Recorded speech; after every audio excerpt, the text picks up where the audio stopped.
बौद्ध धर्म एक ऐसा धर्म है जो हमें शांति के मार्ग पर चलना सिखाता है, जो हमें सत्य और अहिंसा का पाठ सिखाता है। इसके साथ साथ मनुष्य को चरित्रवान होना बहुत ही आवश्यक है। कहते हैं चरित्र ही मनुष्य का गहना है। सत्य और अहिंसा के मार्ग पर चलकर ही चरित्र का निर्माण होता है। ठीक इसी रास्ते पर चलकर भगवान बुद्ध चरित्रवान व्यक्ति बने थे। पर क्या हुआ था उस दिन जब भगवान बुद्ध को एक चरित्रहीन स्त्री अपने घर पर खाने के लिए आमंत्रित किया था। तो चलिए जानते हैं इस कहानी के माध्यम से। एक बार भगवान गौतम बुद्ध एक गांव में गए। गांव में पहुंचने के बाद गांव वाले उनका बहुत आदर और सत्कार किया। वे भगवान बुद्ध और उनके शिष्य को आज की रात वहीं पर बिताने की व्यवस्था मिलाई। इसके बाद उस गांव की एक सुंदर स्त्री उनके पास जाकर कुछ सवाल पूछने लगी। वह पूछी, आप इतने हिष्ट पुष्ट और सुंदर दिखते हो, आप अभी जवान भी हो, तो फिर आपने अपनी जवानी में ही क्यों गेरुआ वस्त्र धारण कर लिया? तब गौतम बुद्ध बोले, मुझे मेरे जीवन में कुछ सवालों के जवाब नहीं मिल रहे थे, तो मैंने उस सवाल का जवाब ढूंढने के लिए गेरुआ वस्त्र धारण कर लिया।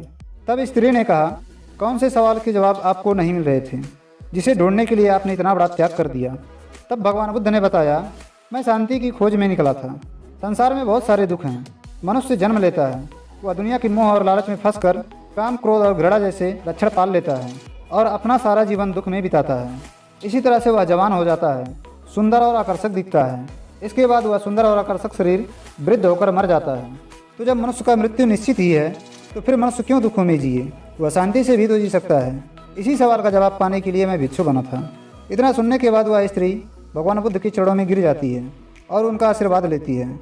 इसके बाद वह स्त्री भगवान बुद्ध को अपने यहाँ शाम को भोजन के लिए आमंत्रित करती है और वहाँ से चली जाती है। इतना सुनने के बाद सारे गाँव वाले भगवान बुद्ध से कहने लगे, वह स्त्री चरित्रहीन है, आप उसके यहाँ भोजन पर ना जाएं। इतना सुनने के बाद भगवान बुद्ध इस बात का पता लगाने के लिए उस गांव के सरपंच से पूछते हैं। तो वह सरपंच भी भगवान बुद्ध की बातों में हाँ मिलाता है। तब भगवान बुद्ध ने सभी गांव वालों से कहा कि आप लोग अपना एक हाथ ऊपर उठाओ और ताली बजाओ। तब गांव वालों ने कहा, भगवान एक हाथ से तो ताली नहीं बजती है। तब भगवान बुद्ध ने कहा, तो फिर वह स्त्री अकेले कैसे चरित्रहीन हो सकती है? उससे पहले इस गाँव के पुरुष चरित्रहीन हैं। यदि इस गाँव के पुरुष चरित्रहीन ना होते तो वह स्त्री चरित्रहीन नहीं होती। इसके बाद सारे गांव वाले चुप हो जाते हैं। तो दोस्तों, इस कहानी से आपको क्या शिक्षा मिली, कमेंट बॉक्स में लिखकर हमें ज़रूर बताएं।